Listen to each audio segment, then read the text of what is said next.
What up, my freaks? RuinusInsight here with part lucky number 13 of my Total War Warhammer 3 modded Orion Immortal Empires campaign.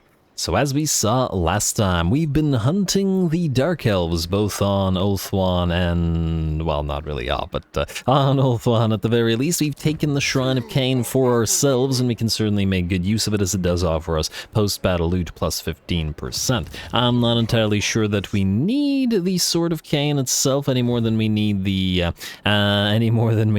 crown, though I suppose, let me just see here, Durthu, you don't have a set bonus to the Sword of Death, so you just have the Sword of Death. It does give you the upkeep reduction and is a very nice sword, but if we wanted to, we could probably get you that Sword of Cain, which I'm not entirely sure where it is, though. Somebody has it, I take it. Defeat the current owner to claim it. Who is the current owner?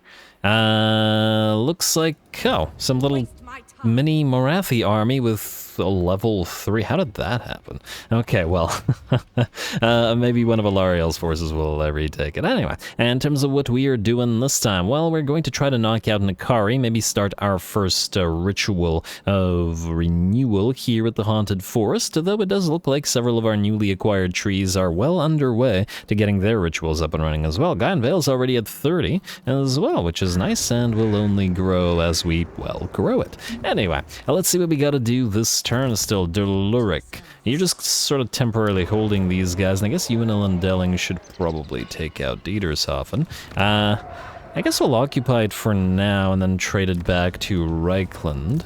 Probably do that. Delling, of course, needs her own proper army, but that'll wait a little bit. Do we have a stack that might attack us in reprisal? It doesn't seem like it.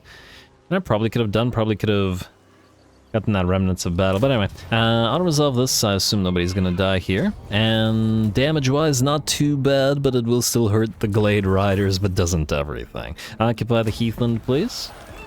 And I'm not sure, 1,000 gold to repair it. Not sure that it's worth it, since with this one we're definitely going to trade back to Reichland. It's not like we can fortify the place, and the frickin' Norskins will always be annoying us here. And to Wrecker's Point, I suppose. Up next, and what other Heathlands do we have here? Okay, it's just Wrecker's Point. Nice, nice. That'll be useful for Lorelorn. Anyway, that is Deluric. Durthu. You are going for Brass Keep. Now, what do we have at Brass Keep? Oh.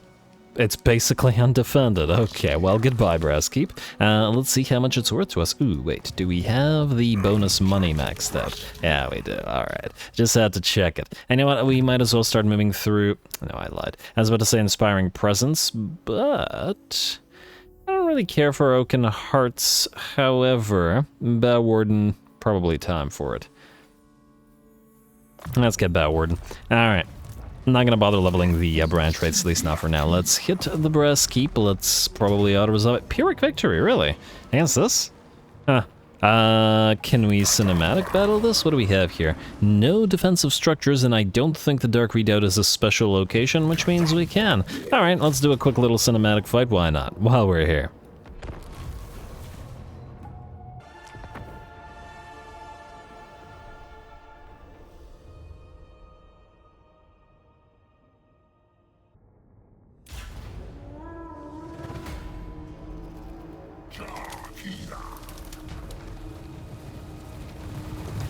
Alright, here we go. Just gonna be a real quick fight, but we do get to see the Firebark Elders in action, so they're a pretty neat unit. At the very least, a very cool looking unit, and we'll see how they do. I'm still contemplating whether we should just delete the Dryads out of this army, or by delete I mean eventually transfer to Dryka, but I'm not sure that they're worth it in Durthu's army in particular, partly because he buffs Treekin more, just generally speaking, and partly because things like the Frenzy buff, for example, only applies to the Treekin, and that's the Frenzy buff that we get from our branch raid. The Dryads don't get that for some reason, and the Treekin do. Plus the Treekin are much, much stronger in auto-resolve and such.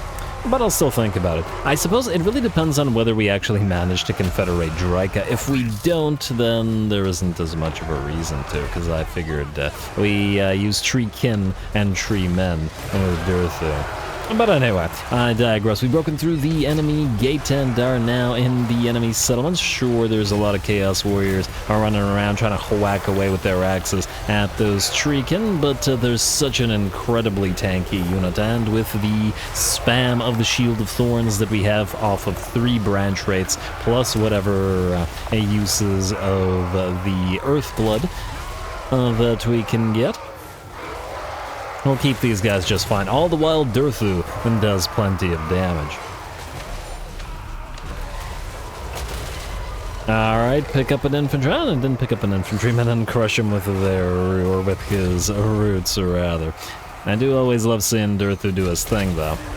Alright, and how we doing otherwise? The enemy is in bad shape. The balance of power is at about 85, maybe 90% in our favor. One thing I don't like about Durthu, or just generally don't like about Lamentation of Despair, is his bound ability, slash the bound ability that you have on several of the ancient treemen. It's that it's basically impossible to use while you're in melee, which, I don't know, it feels a little bit silly, because Durthu kind of towers over enemy infantry. It's not like they're staggering him or anything, but it's just, he just refuses to cast it. I tried it like 10 times in this, I swear, and I do remember this from the last time I played Durthu and from when I played Draika. It's just very difficult to use that magic missile when you're in this. And I feel like it shouldn't be. I feel like you should just be able to fire down into the infantry blob, unless he's, I don't know, face to face with an enemy giant or other monstrous creature. Not that it matters, mind you, not that he really needs the spell at all, because he's a really obnoxiously strong fighter, but it just would be nice to be able to actually use it. And just because. Anyway, bounce power's at about 90% in our favor now, certainly 90 and not 85, and the Chaos Warriors continue to surround us, and we continue to take really no damage whatsoever, which is admittedly impressive against Chaos Warriors with halberds, who do plenty of armor-piercing damage. But once again, Shield of Thorns and just the general insane tankiness of the Treekin. And of course, another thing that the Treekin have that the Dryads don't is the Treekin have the immune to flanking trait, which means that even if they're facing in the wrong direction, once they've broken through a breach like that, it doesn't matter that they get surrounded, because they can whack away in all directions. Durthu not immune to flanking, is he? I don't think so. Let me see the trait. I don't remember whether the tree men have the same trait or not. Oh, and another thing about this is that Durthu's army does work very well in a sort of Death Star formation. It's a lot easier to Death Star tree men and tree kin monsters than it is to Death Star... yeah, I don't see immune to flanking on them. Than it is the Death Star Dryads, because they're much more numerous. I do like the units, it's just that they're not buffed nearly as much in this army. On the other hand, they are very, very useful on field battles. They do run very quickly, as compared to the very slow Treekin, and are actually able to chase enemies down. Not the most useful in sieges, admittedly, as it would have been far too dangerous to simply send them up the walls, but frankly, this army is very strong in sieges, especially sieges against factions that don't have the... don't have any kind of range units to rely upon. Anyway, 1 by 1 or 3 by 3, depending on how many enemies are felled with our Treekin's branch mauls. I don't know, they just sort of whack enemies with their big old log arms there. We'll be able to work through them. And Durthu looks pretty happy, or pretty mad. A little bit of both. Alrighty, a couple more whacks, I think, and the battle will be ours. Bounce power at about 95% in our favor. Another unit of Chaos Warriors melting away and beginning to shatter. I think our branch rays have taken more damage than anybody else here, which does make sense. They're going to be a little bit more fragile than the Treekin are, even if they are single entities. They would be less fragile if we had more points on them, but, well, we'll need to level them up a little bit more for that. Oh, and I also gotta remember that I wanted to keep 2 Dryads in this army rather than 3. Funnily enough, they're not forest spirits, but we could also put a war drum in this, but I gotta stop myself. I always want to put war drums in every single army. At least 1 war drum in every single army. Frankly, if we could get war drums and the and an Ark of Sotek and a couple of Reviv Grieve crystals from one of the lizards in every army. That would just power it up so significantly. Especially Death Star-centric armies. But anyway, I'm digressing again. I love theory crafting different armies and stuff. It's just fun. Anyway, the Chaos Warriors are melting away. The last, I should say, Chaos Warriors are melting away because the Dreekin have broken through the walls, broken through the bodies of their enemies, and will now send them shattered and crying to the Chaos Gods, who will presumably devour their souls in punishment, or, you know, keep them around for eternal torment. Gotta do what you gotta do. Anyway, we're good to go here, and we've taken, by the looks of it, no damage whatsoever. And certainly there's no need to chase, so I don't know why. There we go.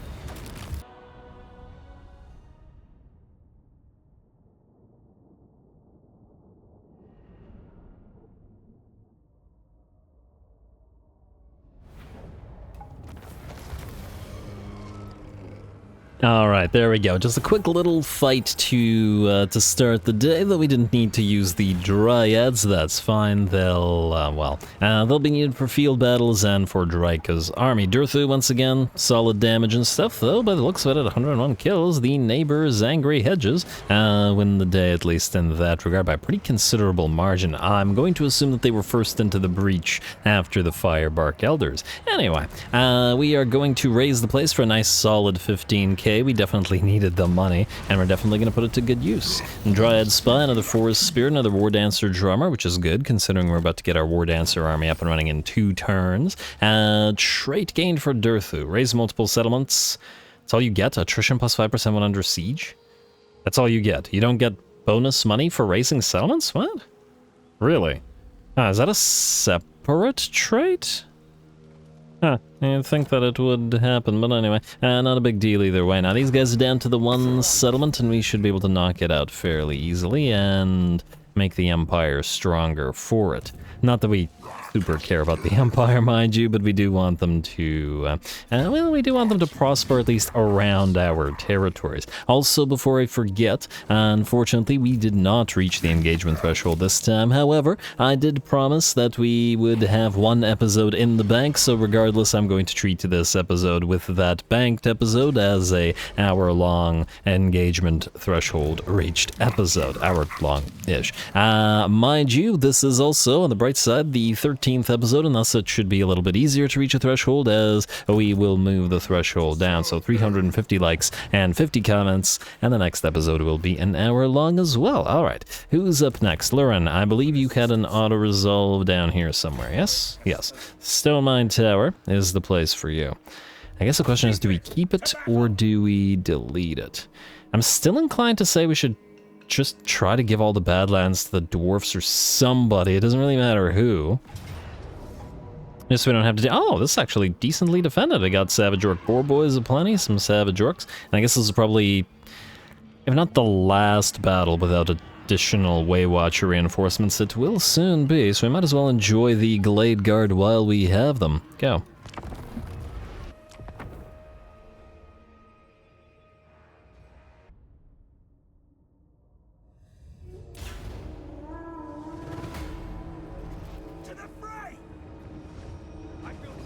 Alright, to the fray indeed, and I'm happy to see that we do have a minor settlement here, and while I do generally prefer field battles, the minor settlement battles can be pretty interesting for this particular army.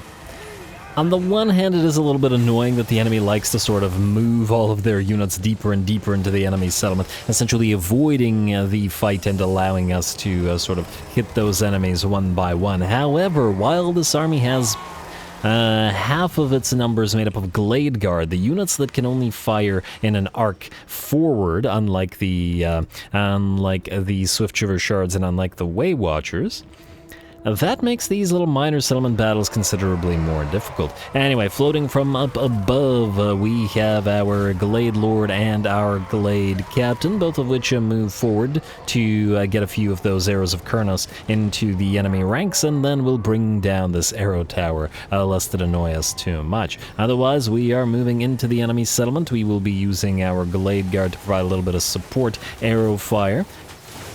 as the enemy attempt to chase our other units, which are able to fire in all directions, both where they're moving and away from where they're moving from. Anyway, there's a lot of enemy units up above here. It does look like we don't have the angle, at least up close, to fire arrows of Ruinous. I probably should have fired them from all the way back there with our Waystalkers, but all good.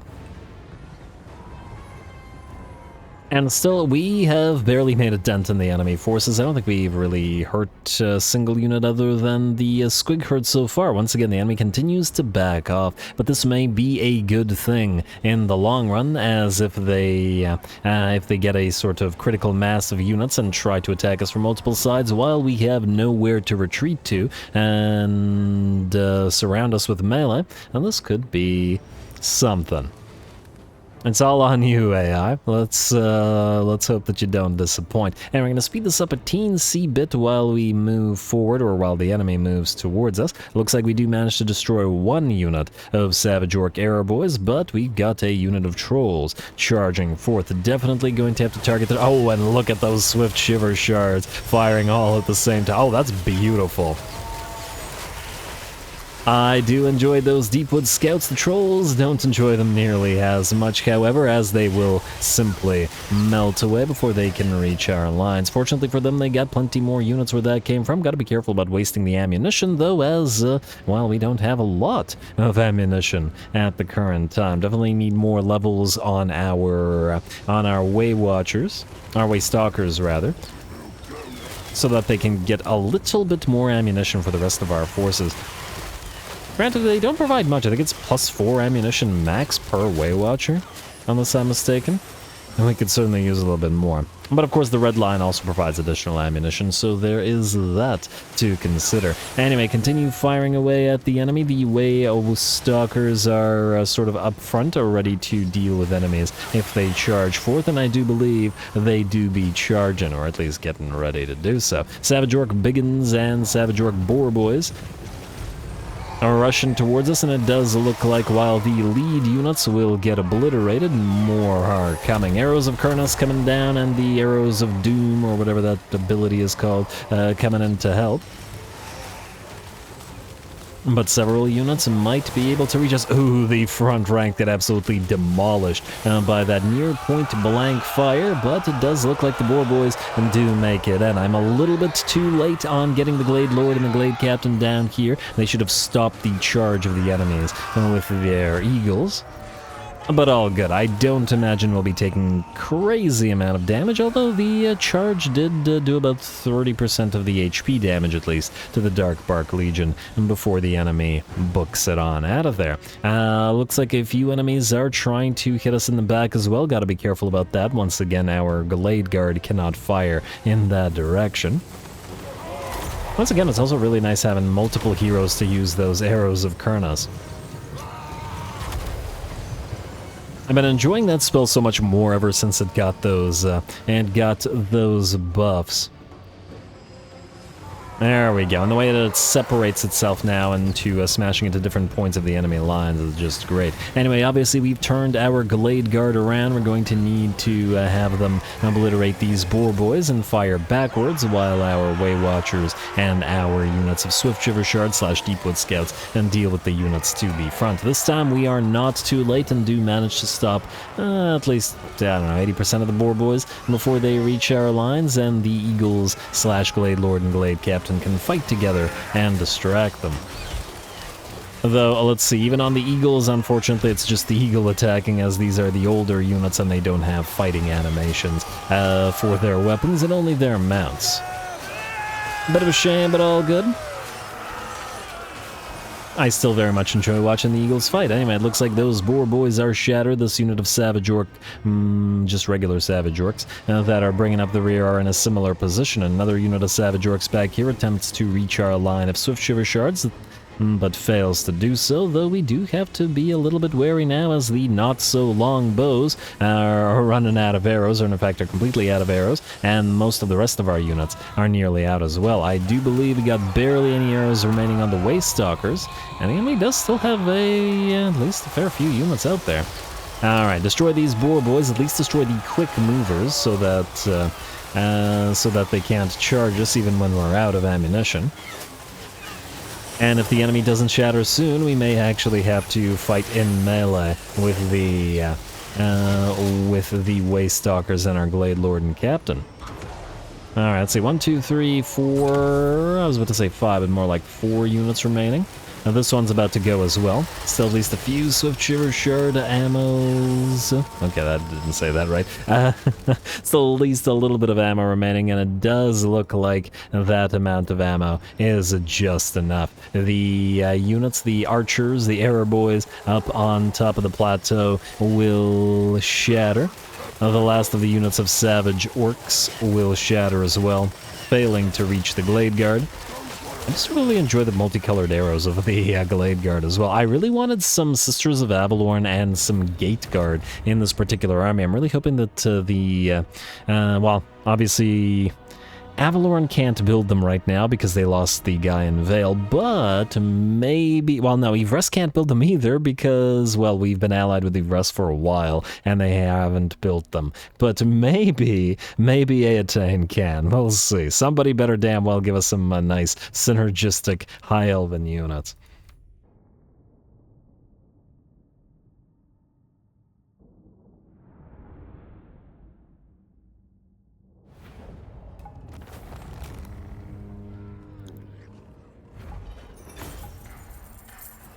Alright, very nice, no problem at all there. A little bit, well, tiny bit of damage from the units that did actually manage to charge on through. Glade Guard, of course, not doing a lot of damage, but hardly surprising there, and we...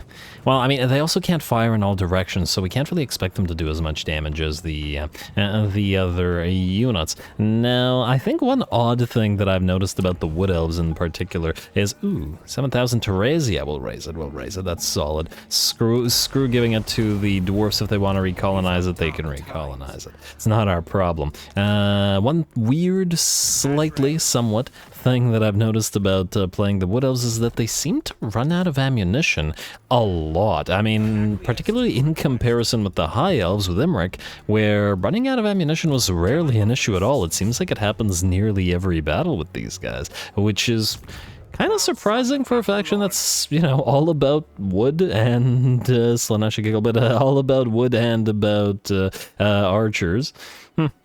Odd. But anyway, not a big deal. We will overcome, and have been doing so. And Datayan, you unfortunately cannot reach Karakazor. You're just slightly too far off. Frankly, I don't really care about Karakazor. However, it is bordering Kingsglade, so we might be able to get some buffs out of it. So we're going to pop you into raiding stance. We're going to pop you outside of the rebel garrison here. And luckily, the Zotes do have siege attackers, so we can actually, you know, not have to wait. Which is a good thing. Dave, you were supposed to take Black Crag, which has pretty minimal defenders. It's going to be medium casualties, but I think this is not worth fighting, so we'll just auto-resolve it.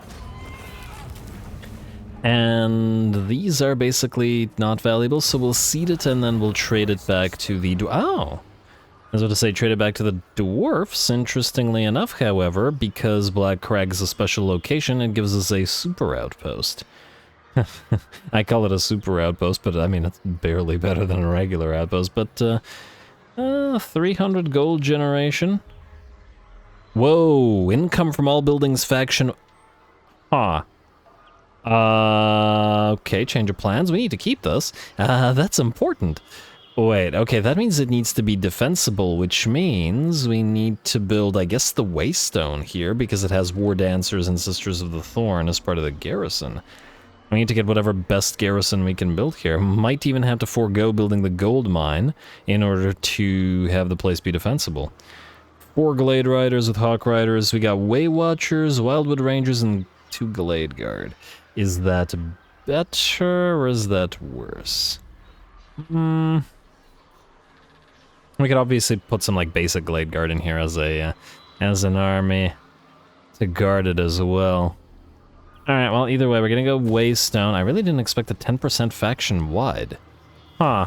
Okay, so if Black Crag does that, I would imagine that other places do it too, like Karazakarak, so maybe we shouldn't have allied with them. Huh.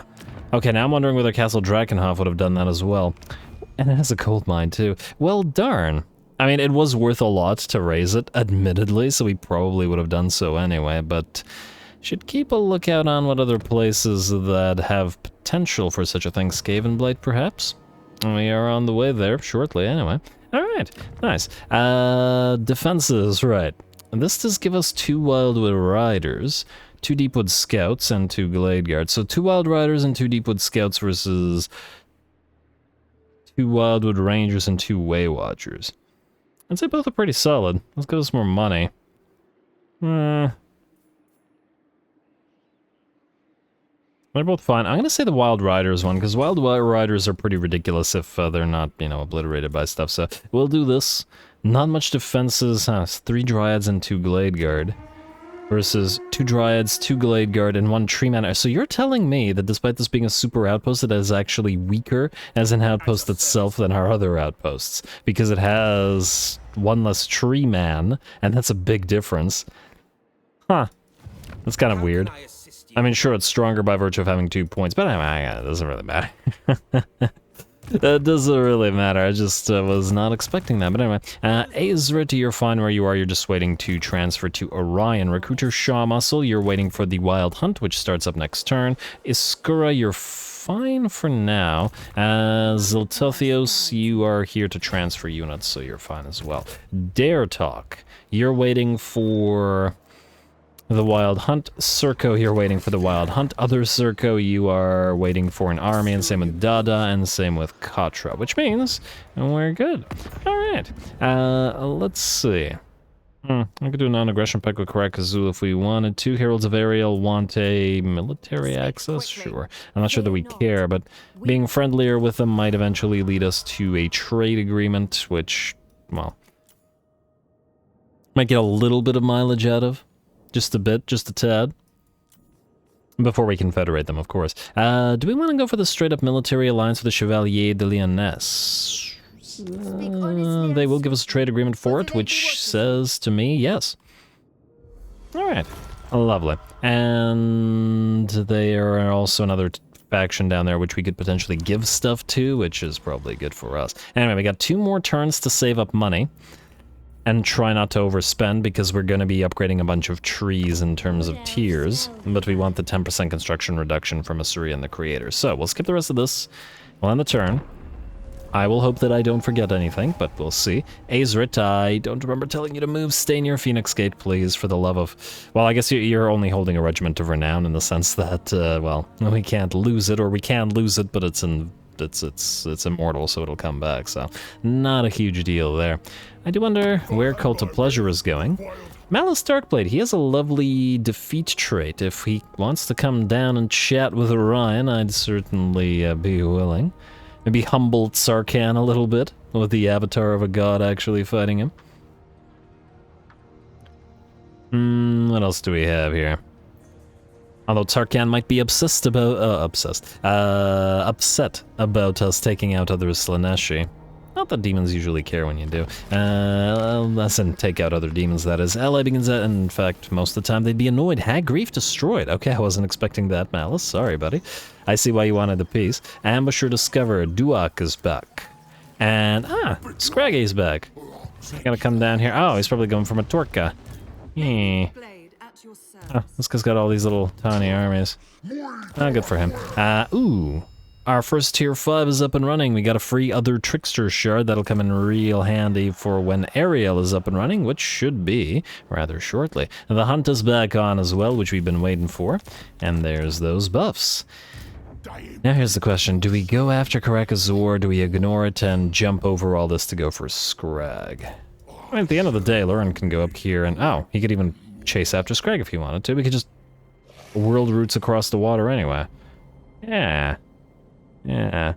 This will, of course, force Scrag to run.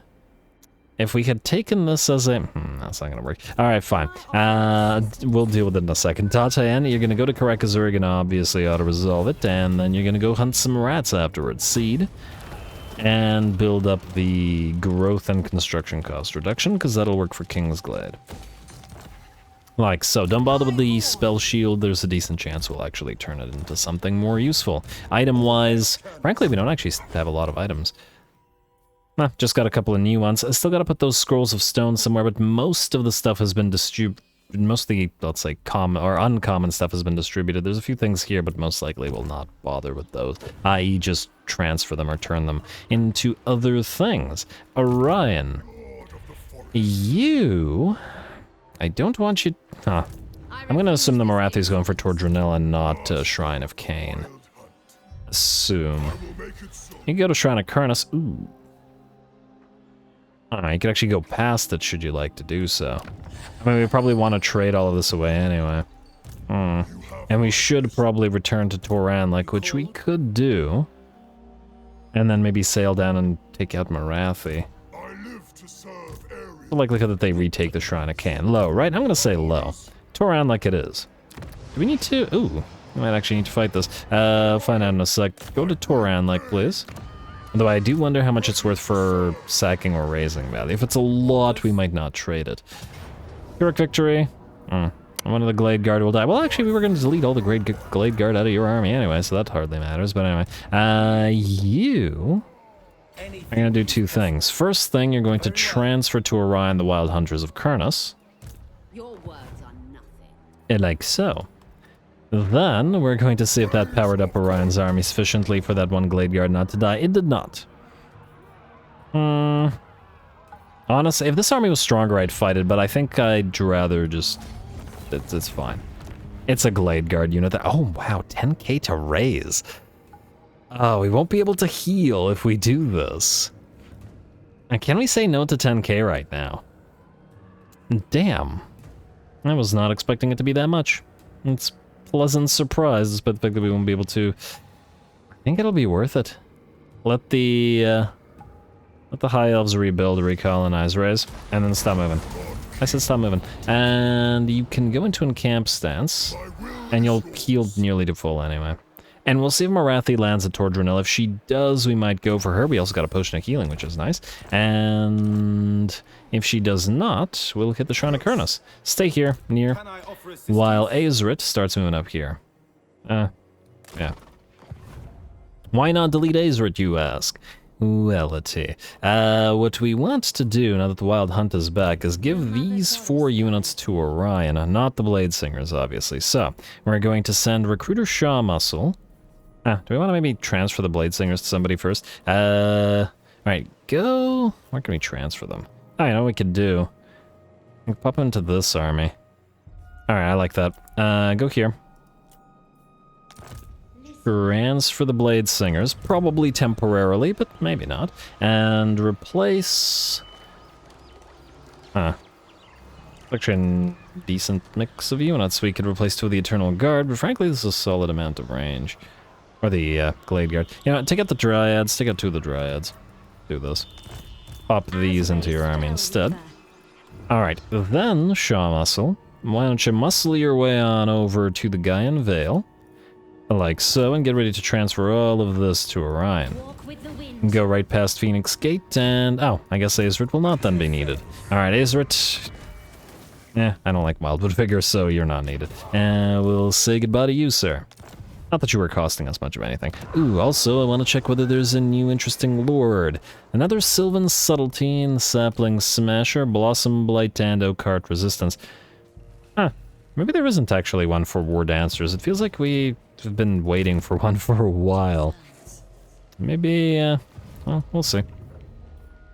Ellen Delling, you want to grab the Remnants of Battle? Grab the Remnants of Battle. Like so. And I guess we'll send Durthu to Norden. Grab Arabian Arms for performance in battle. And Sorcerer Blades, that'll make the Glade Riders a little bit nicer. I mean, their stats are actually pretty solid, but they sort of, you know, belie how weak the unit actually is. You go to full speed and head back to Dietershofen, and I guess Deluric, you two can sit here for a turn. You can also just jump over and raise a few of the things in Norska. Frankly, that might be a good decision. once we've essentially cleared the territory around Loren, actually speaking of Loren, go for the Trappers then. Once we've cleared out the territory around Loren, we could raise stuff in Norska until we're ready to pop the ritual there, which I think would be good. But anyway, Dilleric, I guess you're stuck. At least for now. Frankly, once again, I do intend to delete Dilleric, but anyway. Durthu, I would like you to go all the way up to Norden, especially before it gets a plague up and running again, and then raise it. Or sack it, or whatever. Looks like we can't build the special harbor at Erengrad. I do wonder how much it's worth if we were to raise it or sack it. It is tempting. Oh, look at that, Draco's doing right. Whoa, Draco, please don't lose those malevolent triads. I want to confederate those, because we have no way to build them. And it would be disappointing if we couldn't. Anyway, Loren, I guess you are going to go after Scraggy here. He's most likely gonna run, but it's fine. Like, so right in front of him, and that is a stupid, stupid army. Well, actually, it's not a horrible army against this particular army, so, yeah. Anyway, Nath, you have two things to do. You bring the Glade Captain and the Danse Macabre over to here. Alright, so I guess this is the only way to do it. Alright, go here. Been waiting to bring these guys here for a while. Then, I would like you to... Yeah, let's see. This army is nearly complete, so just gotta, you know, complete it the right way. You are missing what? None of these guys, right? Oh, you're just missing the Lord, basically. So I guess we still have to wait here for a turn? Alright, fine. Transfer nonetheless. Like so and like so. Alright, there we go. Now we have a Glade Captain, a Shadow Dancer, and we have a Branch Wraith on the way. I was going to put a Spellsinger in this army, but maybe it might be better to have a Spellsinger actually lead the army. Specifically this one, the Leaf Song Scion, 10% extra ward save for the War Dancers, which are somewhat fragile units. May not be a horrible idea. Circo. Okay, you have places to be as well, my little friend. I would like you, together with... Okay, wait, where are we going to send these mages? You're a Life Lore. You are going to join these guys. Alright, so you guys are going after the Skaven, meaning you're going to go down here. And we'll send Datayan, well, send you to Datayan. You are a Spellsinger of Beasts with Benevolent, meaning you probably will want to join the... You will want to join these guys. I still feel like beasts with the additional armor for these guys would probably be better. Especially with the Branch Wraith offering some shadow and some life. You are supposed to join Findal, who has to bring... Oh, alright. It's not quite there. It's not quite right anyway. Findal... 1, 2, 3, 4. We don't have additional capacity of these guys, do we? No, we don't right now. Alright, that's fine, that's fine. We'll go to Trelon right now, in whatever stance. Like so. And then we'll take your... 5 Sisters of the Thorn? No, 4 Sisters of the Thorn will transfer back the Great Forest Eagles. Then... I wish you hadn't moved around like that. Oh, don't tell me you can't reach him now. No, you can. Alright, Valnel Shawmuscle, once again. Beasts and Spellsinger of Swiftness. You're gonna pop into Findal's army. Alright, a little bit of admin right now, but it is necessary because, well, all of these new armies need new troops. Alright, and then you are going to transfer all of these to Elendilling, so you're gonna go up to Lorelorn. Like so. And I guess you could give them to... Can Zoltathios take them?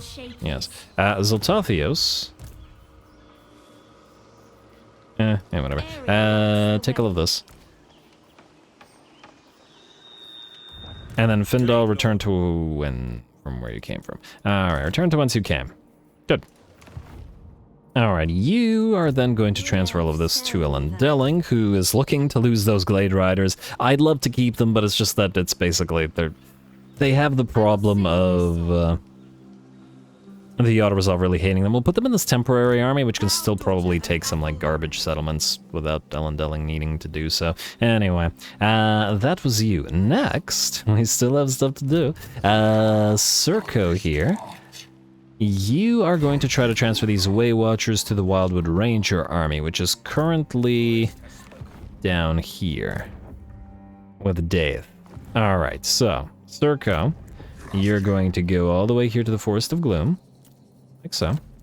And assuming that you can march stance, which you can, hopefully you don't get immediately killed, as that would be irritating, but we'll give it a shot. Go down here, and we'll have Daith meet you afterwards. Speaking of Daith, I would like Daith to go to Black Iron Mine and kill some rats, assuming that we can't reach Velasaur from here, which we cannot. Oh, nice pile of trolls. We're gonna leave these guys alone because I like being at war with them, though. Yeah, go right here. Maybe in our own territory, though. And hello, Morphific. Yes, please hit this army. We need to kill 3 rat armies. Castador, please don't go for Black Iron Mine. We need that. We need that for rat defeats. And Black Crag, I guess we're keeping you. There's any way to get character on from these guys, but anyway. Collect the income, doesn't really matter. Alright, who's up next this time? Delurico, I already clicked you like 3 times. I'm sorry, guys, I don't have a good memory. Iskura. I guess you're stuck where you are until next turn, because we're waiting for this army to be complete, so you're fine. Dare Talk. You're ready to move. Now, the question is, where do we send you?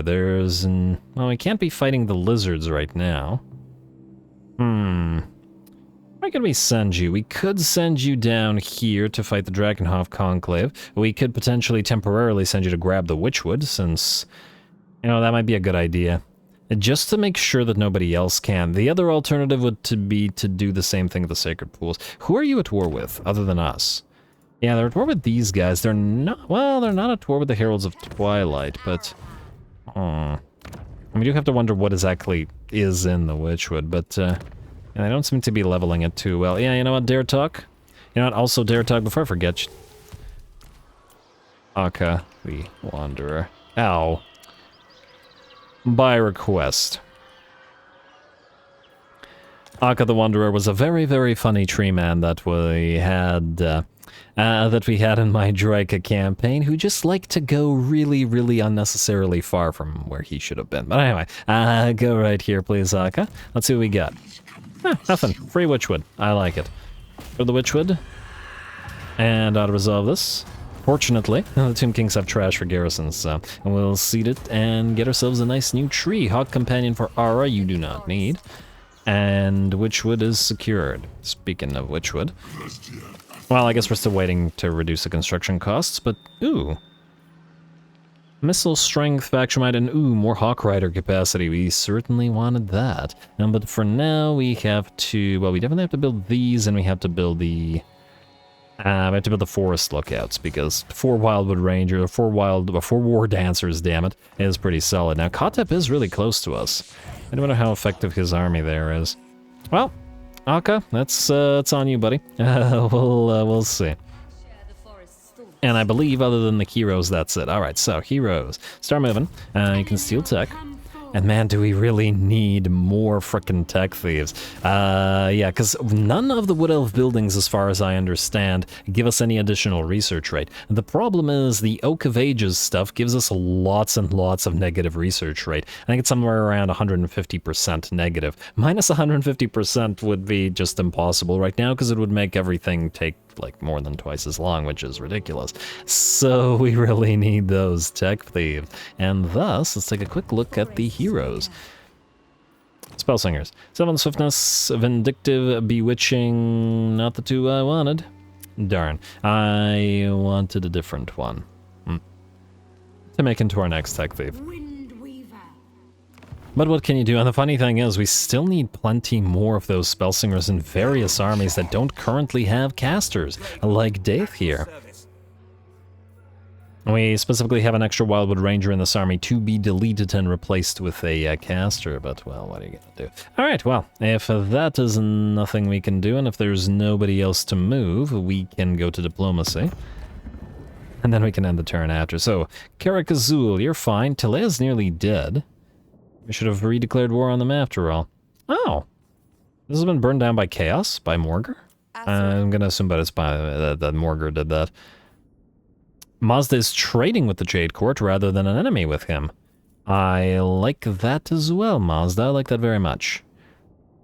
Hopefully he'll be happy because we are looking to declare war on these guys and take the sacred pools for ourselves. Cult of Sigmar wants a defensive alliance. Yeah, we could do that. Or a military alliance.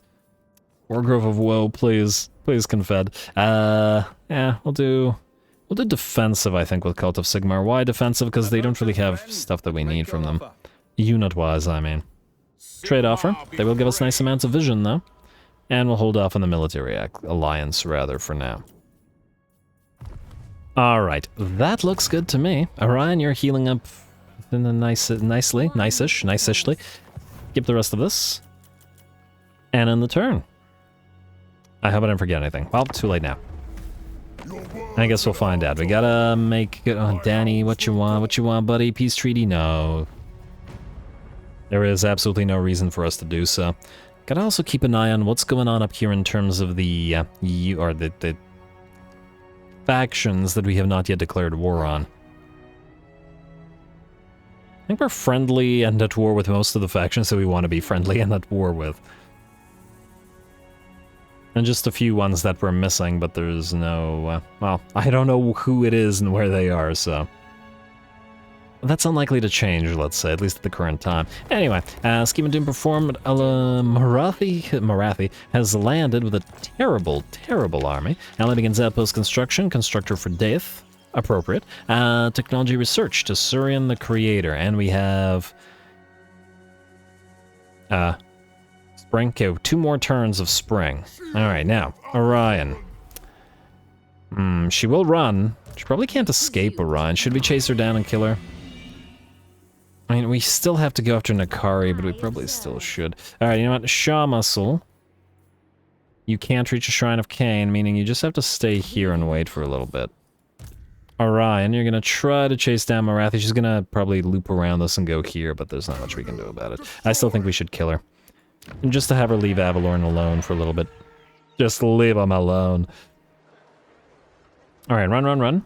And yeah, looped around as we figured, and yeah, we can't reach her, but that's alright. Go into ambush stance.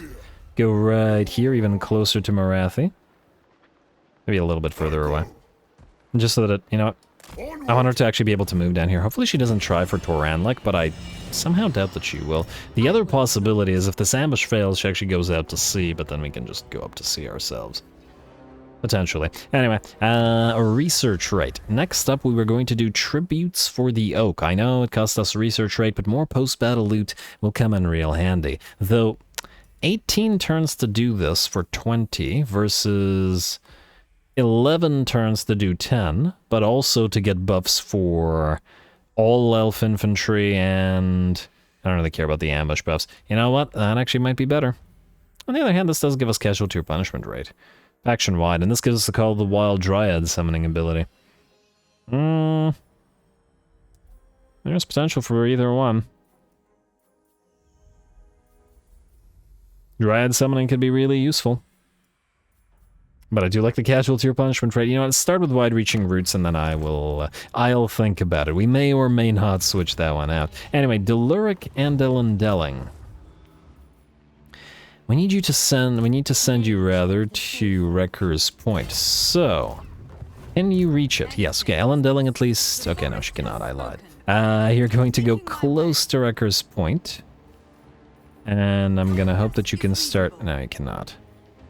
Really? What if we go just into it? I was hoping that you could raid it. Raid? Yes. Alright, there we go. Then, we need Ziltathios. Oh, you can reach... Well, isn't that lovely? Go here. Then transfer all of this to Elendelling. Take all the Glade Riders, and I miscalculated something. Because we still need space for... Oh. It's fine. I was gonna say we should probably put one more Hawk Rider in and replace one of the Glade Riders, because it should essentially be one Glade Rider to one Sister of the Thorn, so that they can move in tandem with each other, and attack the same targets to apply poison and other poison to them as well. Frankly, what this army could also use is some Some Lothern Skycutters. I guess the question, though, is where would we get those? Maybe Aetane has access to them? We'll see. Anyway, Dilleric, we can do this. And Thalthios, Faeborn Enchanter, which ain't too bad. What does Dilleric have? Alright, Warden of the Wield, and you're also level 12. Yeah, alright, that's fine. I like them as they are. Ara! Alright, you need to be ready to transfer stuff now. So, Iskura and Ara. Transfer and transfer. Like so. Katra, you are here. You're going to join Iskura's army. Like so.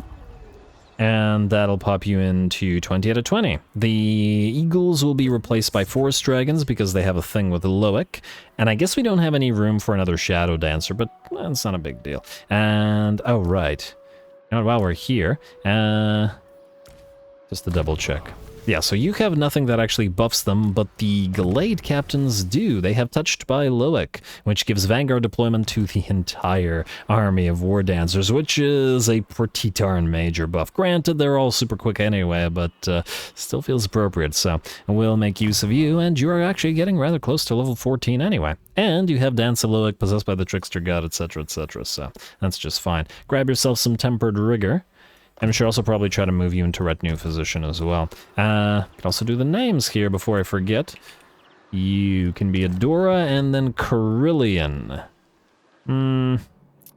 Waystalker that is unnamed. How about you?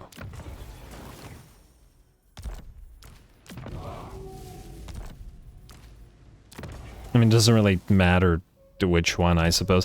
Oh, let's name you because, I don't like how there are a million Katras.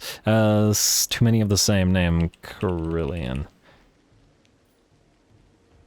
Lovely. Alrighty. And back to you, Kant Durthu. You're gonna hit Norden. Oh, this guy's out here. I feel like Drek is gonna die. She's gonna die trying to kill Baradon Hackbot. She's gonna lose all of these Malevolent Dryads, and the only way to confed her will probably be once her army is dead. Which is a shame. Oh, we'll see. Anyway, Durthu, either way, you're gonna go to Norden, and you are going to sack or raise it, depending on what's good. 3.3k for raising it? Yeah, sure, raise it, go for it. That's been another Vol's Anvil Smith, and you're gonna go into Encamp stance, heal up to full, and probably burn down some Norskins. Or, a moment. You know what? I changed my mind. Go into March stance. We'll leave Ellen Delling here to... Well, she's the steward of Lorelorn anyway, so we'll leave her here. Durthu, you're going to be done here for a little while. We're going to send you down to kill some humans at the Hunts Marshal's expedition. I feel like this is also appropriate because Durthu's a maniac, and in many of my old campaigns, he decided to try to burn down the Empire, so... fair enough. Brag went out here. Well, I wasn't expecting that. Where's he gonna go? Oh, Wurzag's back. Oh man, they really... Alright, fine. Wurzag could go for Dog Caress. How far can you go? There you go. Alright, we'll see if Wurzag attacks here or goes for Bearquire Dog Caress. Even if he does... Oh, I suppose generating decent cash. Even if he does, we should still be able to hunt him down and destroy him. Next up. Should probably try to get an actual battle going. Nath and Skura. Oh, right. Nath, I'm going to send you here to the Crag Halls of Findal. Iskura. Blade Singers, War Dancers. Now here's a question. This is at 94, so we'll need you to actually fight there. We could also send you to Orion's camp briefly to reclaim it. You know what? Maybe we should take the Sacred Pools right now, just before somebody else does. So I think we'll do this. Like so. And they do have an army here, and we just can't reach it. Oh, I really hope the Gorok doesn't take it. Ooh, Marcus Wolfheart's right there, though. Has a great defeat rate. Well, not for this army, but we can keep an eye on him, as we can probably make good use of his stuff. Now, these guys like us, but I'm willing to bet they won't like us too much longer because they're not offering us a nice tree. I offer you a nice tree in this trying time. Alberic probably won't be happy with us killing them either. But that's life. Or it's death, but anyway. Wargrove of Woe once had military alliance now, but I think we'll not go for it at the current time, and we won't peace out. We won't peace out with anybody. At least not yet. Alright, Daith. And Findal. Oh, go to the Valzandal. I'm just putting them in these different locations so that they can recruit as needed if needed. Dave, you are going to go find some rats. Let's see if there's anything interesting in Black Iron Mine. Oh, hello. Little Beast Catcher's army. We shouldn't declare war on them because they'll just go for Black Crag. Which does have a decent garrison now, but anyway. Let's see if there are rats still at Black Iron Mine. And indeed there are, and we can indeed auto-resolve them. Also, we can put this on you. Auto-resolve. A little bit of damage, but that's fine. Frankly, the Deepwood Scouts are the ones that are going to be deleted anyway, though it's kind of weird that they're getting hurt. We will raise the place and we'll stop you moving. In the hopes that we can regenerate a little bit. Huh. You know what? Go into ambush stance and go here. Maybe we can catch one of these guys. In an ambush, I mean. And that would be just swably. Zoltathiel's Great Eagle, that's fine. And we need 2 more Skaven armies defeated, or 2 battles won, and then the Sisters of Twilight will be ours. We should also prepare for an all-Air Force army for them. Okay, you guys can't recruit this turn, but we're working on it. Lovely. Alright, I know it's a little bit of an admin-heavy episode, admittedly, but I'm so stupid. But I'm hoping that it'll be worth it. Because we're advancing towards other stuff that's important. Anyway, Sisters of Twilight. I see the Kotep is coming here. You are going to leave the Witchwood, and you're going to go into ambush stance. Right outside of it. And we'll see if we can't get Kotep to attack it. Or to attack us here. Who's up next? Wait, we got 2 turns of spring. Good. And just forgot for a second how many turns it was. Datan, you... I was gonna send you to Skaven Blight. Scrag is kind of being irritating. Maybe deal with Scrag? But then you won't be able to grab the... Oh, we have to delete somebody to get you a caster, don't we? Like that there's an even number of Eternal Guard. We could put another support unit in here, but I guess the question is where from. We don't want to delete the Eternal Wardens. It's a solid number of Zotes. I'm gonna say let one of the Eternal Guard go. Not like I'm super attached to them or anything. You go right to the edge of this. Frankly, I think this army is not a good choice to fight Skaven Blight anyway, so we'll put you here. The main reason I wanted them in the Skaven Blight was because I wanted them to... Oh, can't even move this turn? Alright, fine. I wanted to get those 2 Sisters of Twilight ASAP, but if that's not going to happen anyway... Oh, you know where we can send them. Well, we can send them down to Orion's camp. We just got to get to... We just gotta get to where we need to be, which is another forest. Alright. Alright, Surko and Akka the Wanderer. Alright, Akka, you're waiting. Surko, you... Okay, we need to do this in a way that you won't die. Very worried about Morgan Backstabber here. You know what? Go up here through Dwarfen territory. We do have military access with them. Right here. And we're gonna have you jump like this to get to Daith. And I'm just gonna hope that it works. And if it doesn't, I will be sad. Anyway, set the shawl. I was... Who the heck are you? Where was I gonna send you? Were you one of the... were you one of these guys? No. Okay, wait, 1 second. I'm drawing a blank as to who the heck you were. Oh. Actually, yeah, you were gonna be in this army, but we don't have space, do we? Unless we want to get it down to only 2 forest dragons. Yeah, we'll probably get more mileage out of another caster. Then again, we do have a Spellweaver of Dark here. You know what? We'll go without for now, and then we'll see. We'll see how it stacks up, how that army performs. If it's too fragile, then we'll get the new one. We do also have to keep an eye on these guys.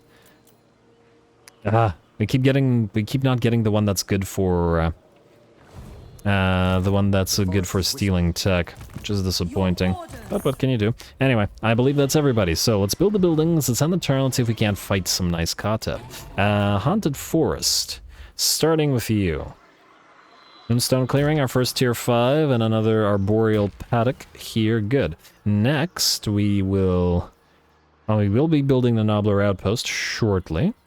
We do want a Roots of Gyran, and I guess we just want a Roots of Gyran, don't we? Can't build either of these two, though I would like the Dragon's Lair, but Roots of Gyran it is. Yeah. Alright. Next up, Talsyn. What do we have here? We can upgrade you to tier 5, but we'll wait for a bit. We will not bother upgrading the Roots of Gyran. At least not yet. Val's Anvil, you're ready for an upgrade now. We do want to prioritize the tier 4, but let's go through the regular buildings first, and then we'll deal with the others after. So that's you two. Forest of Gloom. You want to be tier 3, and you want it ASAP. We do want the Grapevines with you, but we also want the Roots of Gyran with you, so we're going to do that. We need more Spell Singers, guys. There's other stuff I'd like to build, but the Spell Singers have to take priority at the current time. In Jungles of Qian, you also want to be at tier 3, and you have no other buildings to build in the Witchwood. Ah, yes. You need growth, but for now, you have nothing else. I mean, I guess we should get started on this Glade. Also, we can upgrade the next tier of the Oak of Ages, but it'll take all of our money, and I think not right now. Gaian Vale, yes to the next tier upgrade. What does this do for you? Or for us? Physical resistance faction-wide? Pretty solid. Pretty darn solid. Hero capacity for all heroes. Ooh, that's nice as well, and it is growing quickly thanks to our other elven friends. Let's go for Craftsman's Tree. Let's go for Trapper's Den, and we can't get the Roots of Gyran until its next tier, so I guess we'll go for the Exotic Animal Tamer. And we're just going to assume that the enemies can't go through the Straits of Lothern and can't go through the gates, and thus it'll be safe enough not to bother building a defensive structure. Let's double check Diplo. I would like to see... how's Eatane? Okay, Itza minus 6.3. Not quite there yet. Kathik. Frankly, I'm shocked that you're still alive, but, why not? Oh. They're not super friendly with these guys, but it's not a big deal. Welcome. What would you have the sir do? 2,000 gold for a little bit of trade agreement. It'll pay for itself, so yeah. As long as they don't die, that is, but who knows? Who knows? Alright, Borderlow Errant we're ignoring for now. Wargrove of Woe is... okay. Alright, building, or building upgrading. Since I said we have to prioritize these, we need them to tier 4 to get additional hero capacity, meaning we have to do you, and we have to do you, and we have no further money to do any other. Which is unfortunate. It also means we can't recruit anything right now, but that's fine. Alright, I believe that's an end turn, so skip. Let's get a proper big ol' fight going, hopefully with a Mr. Kotep. Do you need anything? Akka. Now, Akka, you are a... Potion of Healing, maybe? Yeah, go with the Potion of Healing. You're gonna be in the big... in the midst of this, of all this fighting. Let's get you some basic items like this, and the Talisman of Protection right now. Hand weapon, sort of anti-heroes could work, though you already have magical damage by virtue of being a forest spirit, so maybe not right now. You have no heroes. I mean, we could give you the Assault of Stone just in case. Scroll of Stone, which gives you the ability to use Assault of Stone. And we'll get you some heroes after.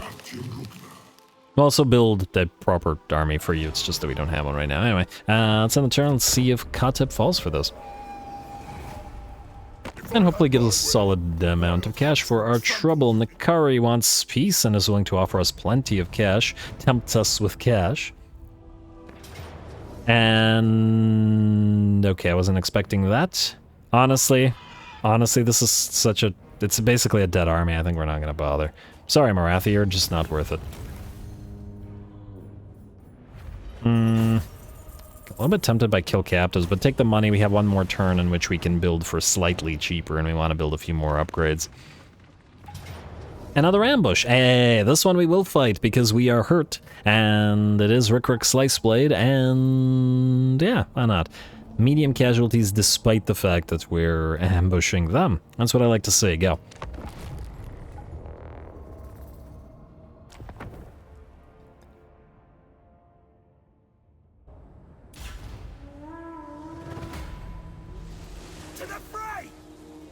Alright, here we go, time for a little bit of an ambush, though of course we've taken a lot of damage on our range units, and they're gonna have to be worried about them getting ripped apart by rats, and so we'll guard them with Wildwood Rangers. We don't have a caster to take advantage of this, or otherwise we could have destroyed like half of the enemy clan rats with a single spell, but oh well. Now we have separated our units of Wildwood Rangers from each other. About 5 of them are at the rear of the enemy column, destroying the enemy range, so that we don't have to worry about them.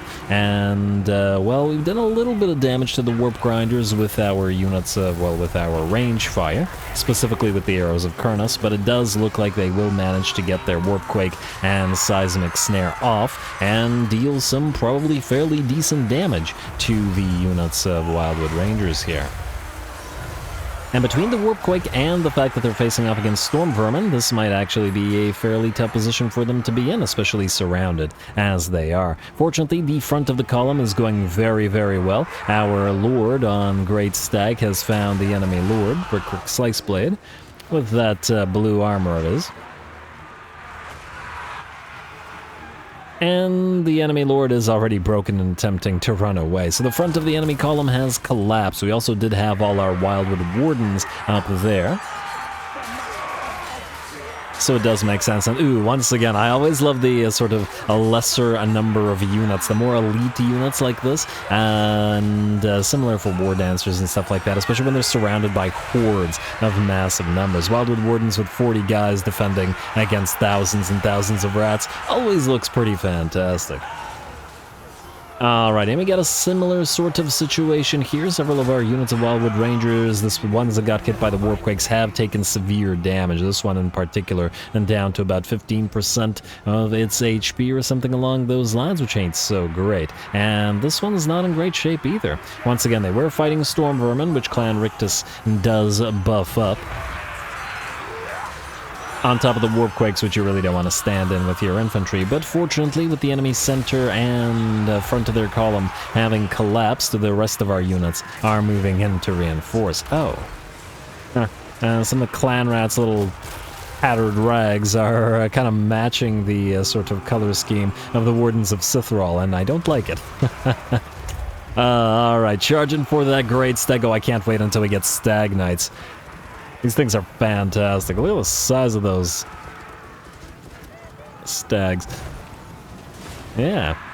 Alright, and we do have, well, we do have them coming up soon with forest dragons and whatnot. Anyway, with that, the enemy army breaks. It is, well, it did take some effort. We certainly took a lot of damage on several of our units of Wildwood Rangers, but it is still a short battle, as it is an ambush. Gonna take a little bit of time to chase the enemies down, but the rats are faster than us, so I'd say a fair few of them will escape. Let's see how many.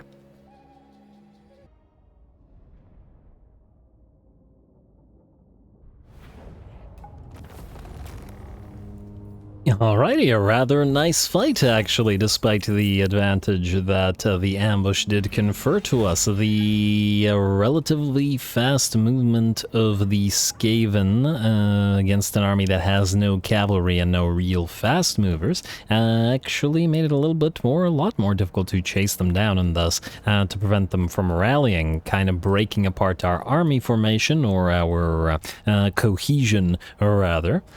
So good job to Rick. We're going to have to abduct the captives to heal up a little bit. It's not much, but we do need it, and we do need to defeat another Skaven army to confederate those Sisters of Twilight / Heralds of Ariel. Court of Libaras wants peace. No, frankly, we're not really at war with you, because we aren't probably going... Well, I was about to say we aren't going down there, but actually we probably are eventually. No peace. And Throt the Unclean? Huh, I wonder if he's trying to take the Shrine of Cain from us. No military alliance. Marcus Wolfhart wants military access. I thought he was going to declare war on us, but no, you shouldn't be holding the sacred pools. Elspeth von Drecken, you want military alliance? I don't want to piss off Drecken needlessly. Ungrim Iron Fist wants peace. Why does everybody suddenly want peace? What the heck is going on? What is this? Why is every faction trying to talk to us? Or what the heck? Oh, I know what happened. Huh. which is actually kind of interesting. Ooh, speaking of interesting, it looks like we got ourselves a nice fight as well here. Wurzag coming back with all the mana in the world, so he's going to be a big threat with his casting there. That's actually genuinely concerning for us. And the fact that this is interesting has interrupted me, and I don't remember what I was talking about. Oh, right. We declared war on, like, I don't know, like 30 factions on the same turn, and thus there's probably a set number of turns before the AI tries to declare peace or ask for peace, sue for peace with the player, which is probably why we just saw, well, the AI doing that like 50,000 times. Anyway, we got ourselves another fight. Go.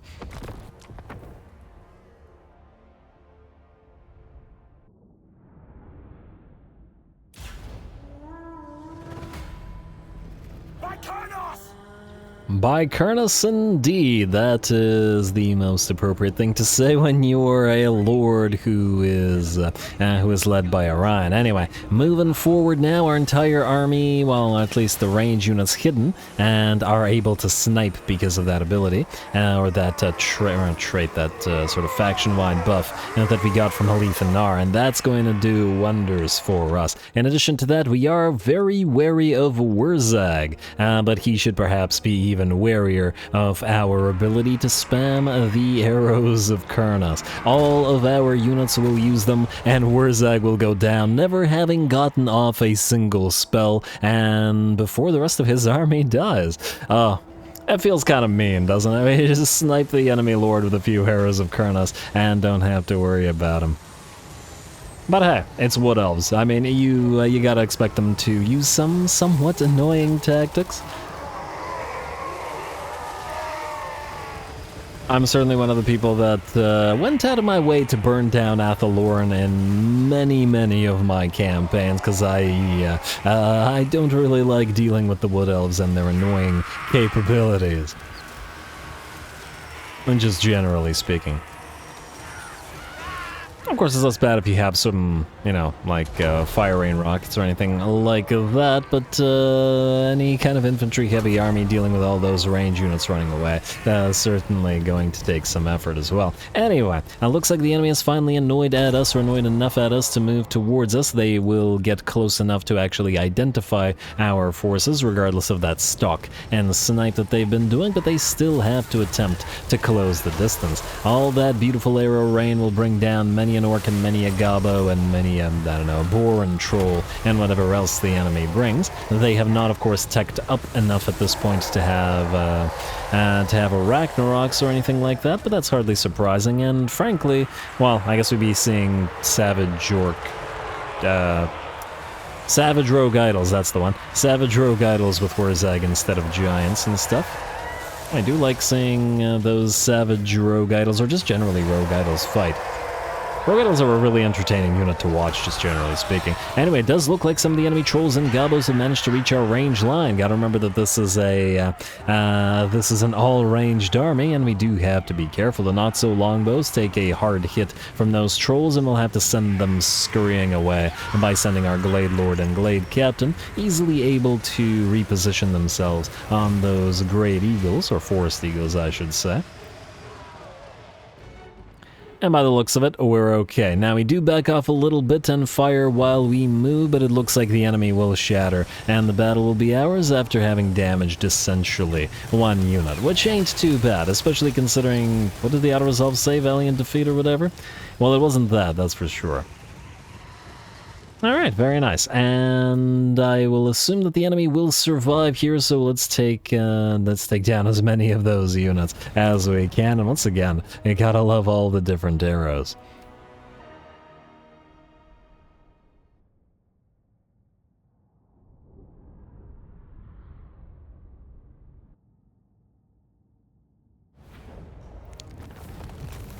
Ooh, free Helm of Discord. I certainly like that. Feel bad for Wurzag, of course, because of all those talons of Kurnos, just ripping him apart, but he's a mean green spelling machine, and we certainly don't want him to spam his Gaze of Mork at us. Of course, there's another reason why our range units are having an easy time of it over the last few turns, and that's because we have Snipe for All missile infantry due to Shadow Walker's knowledge, which is certainly helping us out, though it won't be for too much longer. Anyway, we healed the not so longbows unfortunately did get hurt. Oh, also, Vol's Deep and Dark Bark Legion at 19k look like they were nearly roughly tied the day in terms of damage dealing. But anyway, do we care about healing just the one unit enough? I feel like we don't. Let's release the captives. We need money. If we could upgrade one more tree while it's cheaper, I think I'd like that. Alright. Orion gains Hag Butcher, so he has the hero action, whatever, costs and success chances, which is great. Current Car, I don't even remember declaring war on you. You want peace? That's not gonna happen. Oh. Huh. They're at war with the Hmong and the Legion of the Gore Queen. If we were to temporarily peace out with them, we could maybe join war against those two factions. Not a lot of money, but I think it might be worth it, because we could just redeclare war on them in whatever number of turns. So we will join war against the Legion of the Gore Queen and the Hmong, and then hopefully that'll work out, and still get a free 4.7k. Yeah, Alethan R won't be super happy about it, but I think it'll be worth our time. I like it. Go. Yes. Yes. Alright, too bad they're not at war with other factions. Cazador, Dragon Slayer, you want non-aggression pact? I'm gonna say no for now. I also see that Tretch is within sight, which is good. Forest Builder, Spirit, Vol's Anvil, Smith, Great Eagle for Akka, and for Sestashal, and for Trollan. Ambush foiled by Akka. Well, that's a shame, but Grand Hierophant Katep is nearby. He does have 2 Screaming Skull Catapults, though he is too low level to use his fancier stuff. Anyway, Ally begins outpost construction. Great for Ally. Ambusher discovered. Great for Ambusher. Or not so great for Ambusher. And what we want here... We're actually probably going to have to fight this to reduce casualties, as Wolfheart will most likely attack us. Do we have... If we were to join your war against the Hunts Marshals expedition... I can't get that defensive alliance, eh? How much money? I don't really want to declare war on the Jade Court, but it might be worth it to get a lizard ally. They have 11 settlements. And you're not at war with Wolfheart? No, you're not.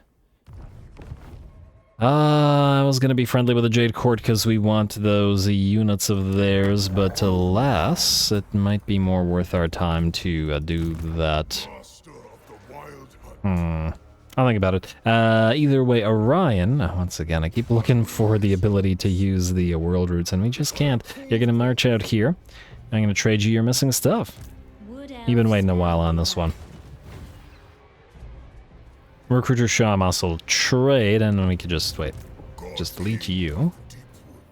Like so. And we can trade. Shaper indeed. And of course, we'll build you some Stag Knights as soon as we can. There we go, Orion. All cavalry now, and we'll replace, I don't know, maybe a couple of the Wild Riders, maybe this one and something with some Stag Knights. Again, I don't want to go too low on the Wild Riders, but the Stag Knights are going to be a little bit tankier. They're going to have that area attacks of theirs as well. I'll think about it. Anyway, I know I say that a lot. You are returning to the Gaian Vale, which, how's that growth going? 44. Very solid. All right. Okay, we'll deal with you in a second. What else do we want to deal with? Deluric. Right, nobody to fight here. Well, actually, Jossen Torgerson will probably go for Dietershof, and we could probably defend it if we desire to do so. I vaguely recall that I had an idea to send Durthu somewhere, but I'm no longer recalling where it was. And we can't chase this guy down because... Actually, we can. We probably auto-resolve him just so we don't have to deal with him. How many more turns? Okay, we got 3 more turns with Hunt is on, so we do have time to send Durthu to Orion's camp, for example. Oh, right, I was going to send him to the Sacred Pools, and I think we'll still do that. I mean, we could use the Skura to defend the ritual at the Haunted Forest. There's a possibility of that as well. Oh, wow. Look at these guys running around. They certainly are getting plenty of troops here, Steel Tech. Wait, does that say plus 4? Do this one instead. Do the mood again. Tech Thief! Why? Why would you do this? What was there was 3% chance to get wounded? Well. My luck. Okay, no. That's definitely going to need a replacement, but alas, we still don't have another one. If we had that additional money, I'd start milling through these, but it's an extra 10% research rate. Oh.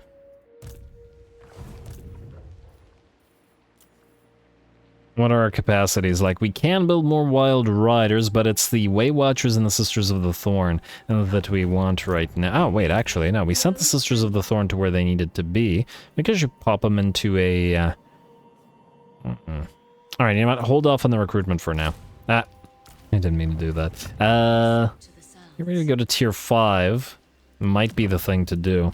So if we could build Tier 5 units here. King's Glade is also ready. Man, we need to rack up a little bit more cash. Where can we get it? Not on Orion, unfortunately, since he decided to hunt down Morathi. Alright, let's see what Wrecker's Point is worth, if anything. In fact, what we'll do is we'll send Deluric to grab it. And that way, Elendilin can sail out and grab that Remnants of Battle as well. Yeah, you'll auto-resolve this in a second. The Siltathios, you're not needed here anymore, so we're gonna jump you down to Lorelorn. Elendilin, you are going to reinforce in a regular stance. I don't want to lose any movement range. Like so. Auto-resolve. Presumably your cav is fine now. And the Glade Riders still got hurt, but the range cav of Elendilin's new force did not. We'll occupy the Heathland. And, well, I guess we'll keep it as it is for now, temporarily. Probably not forever. The Misty Hills are now ours. Elendilin, head out to sea, grab that Remnants of Battle. We can't go directly to Pack Ice Bay because it's a broken settlement. And you need to land around like this, so we're better off using the world routes to go to it. Alright, and, wait, do you have double ensorcelled blades? You do. 18 turns of this. I could also send you to raise Conquat, if we wanted to. Frankly, it's fairly sparsely defended. You know, for now, you're going to return to Wrecker's Point. We'll jump you over to raise Pack Ice Bay, or maybe alter the Crimson Harvest or something. Durthu, I guess for this turn, you're going to go after Joss and Jason Torgerson. Get us some nice cash. Because we do need it and we want to build more. Alright, that gave us something. Huh! I wonder why that happened. The Firebark Elders are getting more hurt than our regular... Yeah, I don't like that. Regular Treekin. Ooh, we did get a Trickster's Helm out of it, though, so that most definitely made it worth our time. Durthu, March Stance. Try to get to Loren Forest next turn. Ooh. I'm gonna heal to full anyway, so... Assuming... Well, you're kind of healing to full now. How many more turns do we have of the bonus healing? 5 more turns. Of the Forsaken Crown, I mean. Not much else, alas. I also want to double check is... Yep, Draca lost her main stack. And she's still not willing to confederate. Huh. Well, that's unfortunately. Perhaps she has too many territories, and it does look like the Feckin' Knights will reclaim one. Gonna have to probably send Elendilin to deal with them for good. Draca. Oh well. Alright, you guys are good where you are. Trelon, you're stuck where you are for now. Ara, you are... Oh, I forgot to do something. Ara, you need to be kicked out of this office. Disband, remove from office. And we need Iskura. Here, Master of Drums. There we go. Speaking of drums, the War Dancer drummers are giving these guys... Oh, 62, eh? I gave one of these to each one, eh? Let's see if it works. Or if it's only on the Lord. So 59, 55.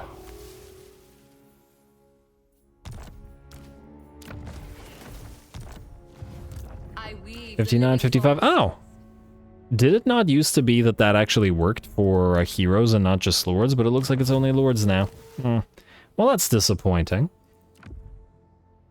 I guess there's not really a need to have so many heroes in this... Well, no, I mean, we still need these heroes in this actual army. I lied. But anyway. Alright, we got time for a little fight, don't we?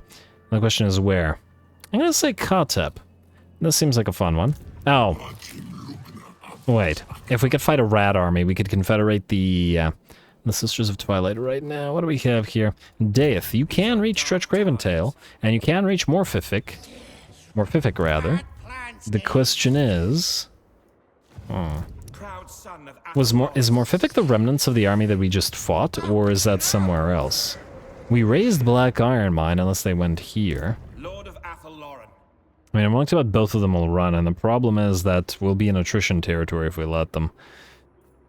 Which means we can't take them out, I think. At least this turn, we'll have to wait. Alright, fine. We'll go into encamp stance. We could try ambush stance, but whatever. Go into encamp stance and go right here. And we'll see. There's a decent likelihood that they'll attack us together, if not with yet another army. And hey, Hemrick, we've been waiting to find you. You don't immediately want to do a non-aggression pact? That's rude. We will declare war on Clan Carrion with you then. And oh, you're not friendly with Goldtooth, eh? That's a shame. Military access, non-aggression pact. Good. Alrighty, we'll keep an eye on him. I forgot where I was going. Oh, I guess we're doing this, assuming that there are no rats in range here. I was looking for those rats, and oh, for the love of, these guys are being very irritating right now. Go down here, please. Just know, my journey begins. And I'll probably sack Matorka, and these guys are rebuilding their armies quite nicely as well. Ooh, also you need to actually finish the destruction of Wurzag's, or the remnants of Wurzag's armies, and to make sure that they don't come back again. Ow, really? Pyrrhic victory this? Alright, we'll manually fight this super quick. It's obviously not worth a cinematic fight. It's just the remnants of that particular force, and oh, right. To make this force stronger, we need the additional Way Watchers. We'll send them. Even if we don't have the sufficient number that we need for this force, we'll send them so that they can replace some of the units and make this army stronger. Especially the Starfire shafts, which aren't really needed. Alrighty, let's manually deploy real quick on this side, like so. Actually, like so. We need you guys, Swift Shiver Shards, to be close enough to immediately fire, lest you don't get your bonus damage. You guys actually want to be at a... well, actually, the Way Watchers have bonuses for whether they are... for both when they're distant and when they're not distant, so it's fine either way. And you guys are going to be up here. Like so. Like so. Glade Captain and Lord are going to be Group 1. You guys are going to turn off skirmish mode, I think. I don't think the enemy has sufficient troops to actually be able to move towards you and threaten you. At least I doubt it. And I believe that's all good. Alright, go here. And you guys move... doesn't look like you need to move forward. You guys turn off skirmish mode. I would like firing at the Savage Orc Boar Boys, I think. And then you guys reposition like so. Alright, did I turn the skirmish mode off? I did indeed. The reinforcements are here, but they are of no threat. We're gonna max speed this for a few seconds. Oh, looks like the enemy wants to fight. You will both land and attack those Goblin Wolf Chariots and turn off your skirmish mode. And I would like you guys to... let's say go for the Lord. Alright, the rest of that looks fine to me. Trolls are melting. If anybody gets close enough or sufficiently close, we can pray of Anathema of them. Though by the looks of it, it's probably not going to be needed. Alright, you guys are ready to lift off. You are no longer needed where you are. And in fact, probably do a little bit more damage. Alright, speed it back up. Down goes the enemy Lord, and the enemy army should melt in a second. Yeah. I mean, obviously, it's just this tiny little remnant of a force, so they were never going to be of any kind of threat. That's a question. I forgot which turn, what happened which turn, so I don't know whether they will survive or not. So we'll do a little bit of chasing. Make sure that as many of them die as possible. And we'll fight Kotep afterwards for a proper fight. We're very much running out of time anyway. In fact, we have run out of time. Anyway, that was good. Let's hope we get a decent amount of cash after this. And we'll head southward. And nobody got hurt. You guys were already hurt. 0 damage. All of the Starfire shafts will have to be replaced here because they serve no purpose now that Way Watchers exist. And they deal more damage, they run faster, they fire in all directions, they do armor-piercing damage themselves, etc, etc, etc. Alright, a little bit of cash. Still trying to rack up enough to get to 40k. Warhammer 40k. Anyway, Kidnapper for Loren. Sure, Loren. You can't reach Bitterstone Mine from here, can you? No, but it looks like you cannot. But you can go into raiding stance and reach it next turn. So that is what ye shall do.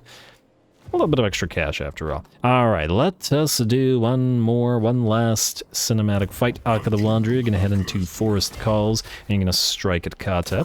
Kotep will back away, not having realized that there were, that we had a full stack here. Go. Pyrrhic victory, we do have to be wary of those Screaming Skull catapults, especially against the sort of more basic elements of our army, but it does mean we get to see the Blade Singers in action, so let's see them in action. Go.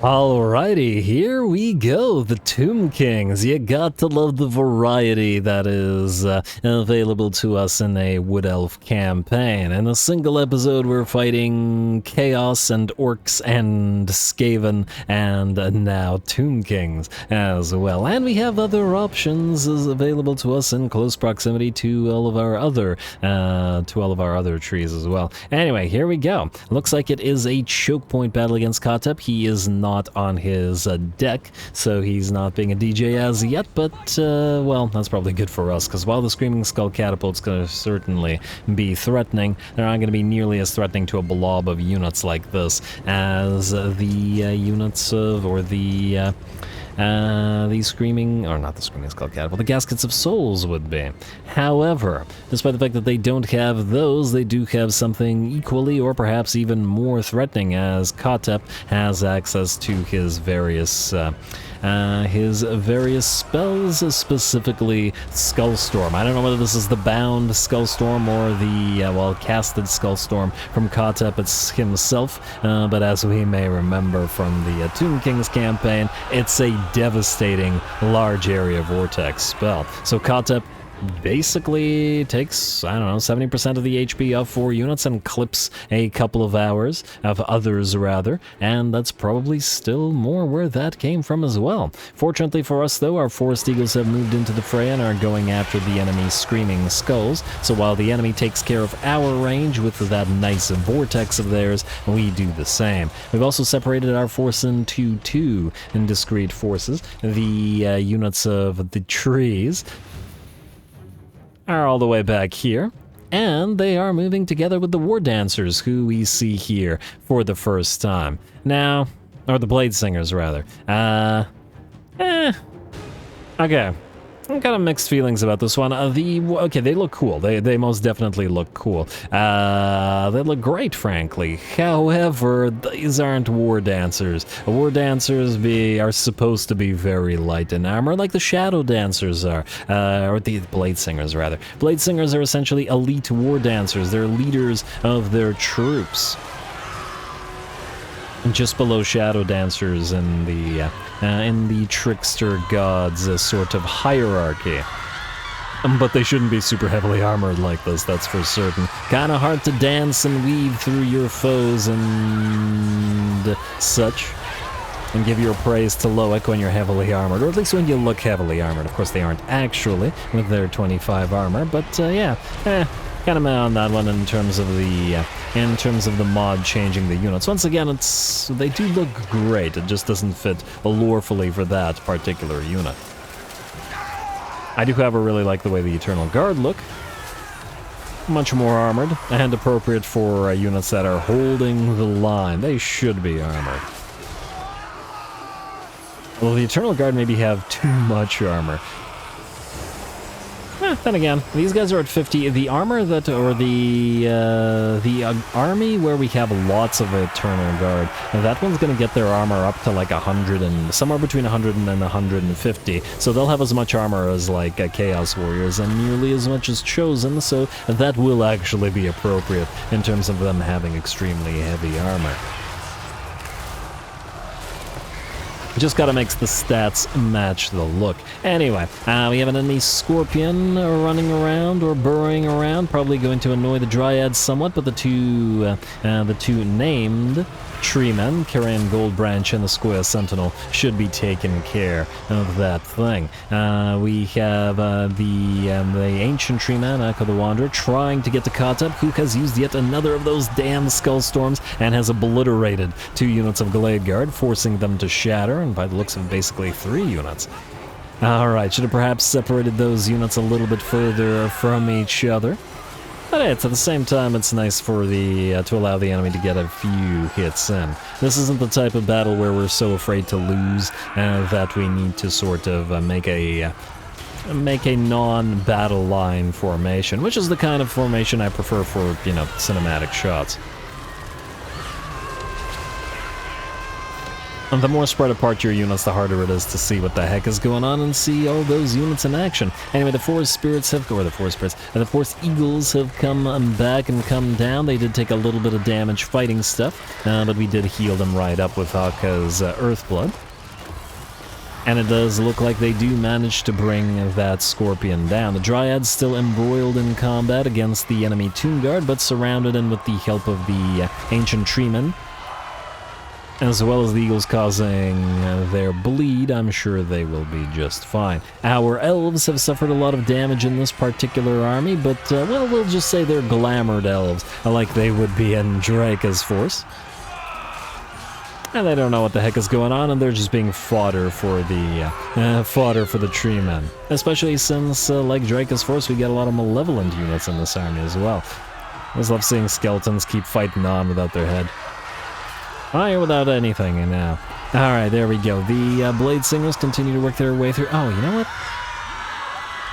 I realize why I don't like them looking like this. It makes them look like High Elven Rangers. That's what it makes them look like. Still cool, but once again, no, they're not Blade Singers. Anyway, Blade Singers I'm sure will rack up plenty of damage here.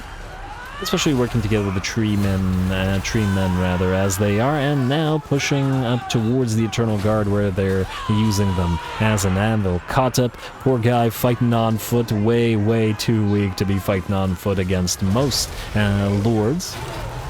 But I'd say an Ancient Treeman is a particularly bad prospect, as there's really nothing Kotep has that could fight this type of unit.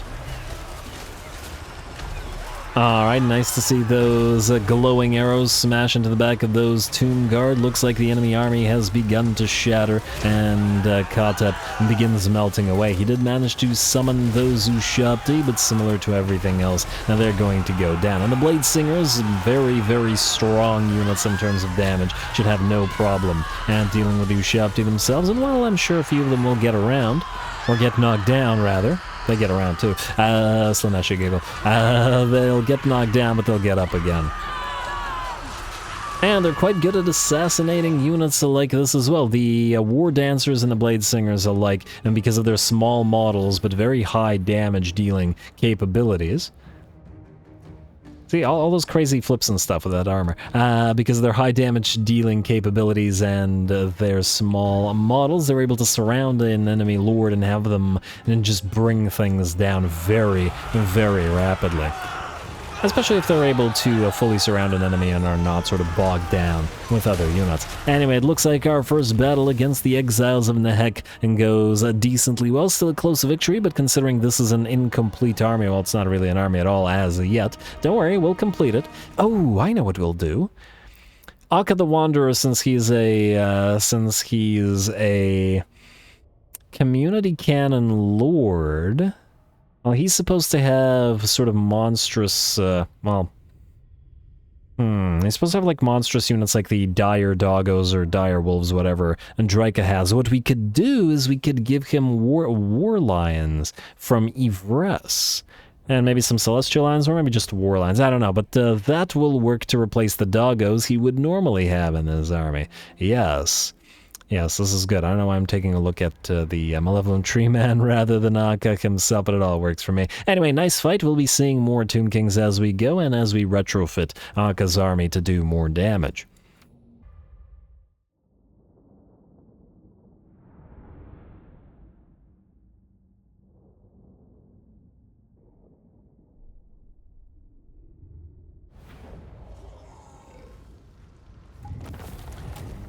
Alright, there we go, and damn, just like, I guess, trades with the Tomb Kings, they don't offer a lot of money, even though that was a close victory and a fairly decently difficult fight, as, well, frickin' Kata, 55k damage, 185 kills, those darn SKULLSTORMs of his, storming up, something and sculling up a storm. Nailed it. Anyway.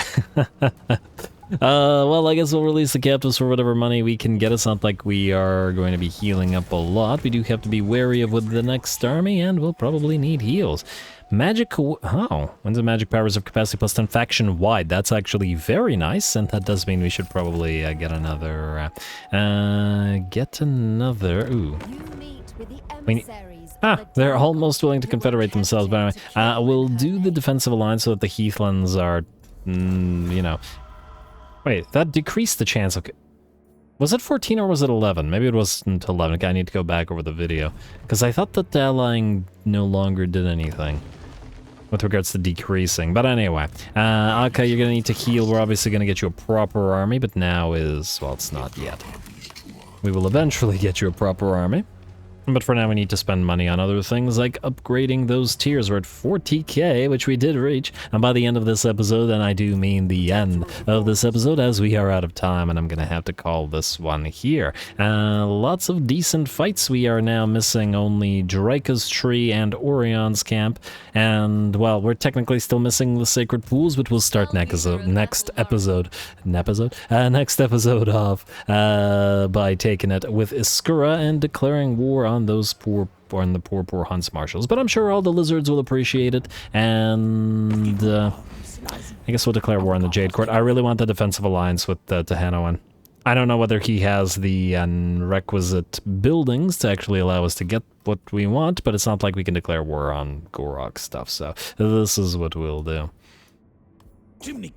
Alright, and this will also give us a vision. We before didn't know the Ghost of Pawax. Talk to them for a second. Okay, they don't want to... No. Alright, you know what? There's more diplomacy to do, but we'll deal with it next time. I have a tendency to go over when I'm having a lot of fun, and, well, damn well if I'm having a lot of fun. Ooh, Razordons, Salamanders, Basties with Arc of Sotek, and Reviv Crystals. Those are the main ones we want. Reviv Crystals would work very nicely with the... I mean, pretty much any army, but I was thinking Zotes, but yeah, there's a lot of stuff that would be quite nice. The dwarfs here don't like us. Huh. Okay, well, that's fine. We could just kill them off. Anyway, more of this to come. We have a couple more trees to go and a ritual to start the next episode. So stay tuned for more. Don't forget to leave those likes and comments below, especially the threshold for the hour-long episode. All glory to the algorithm. Thanks for watching.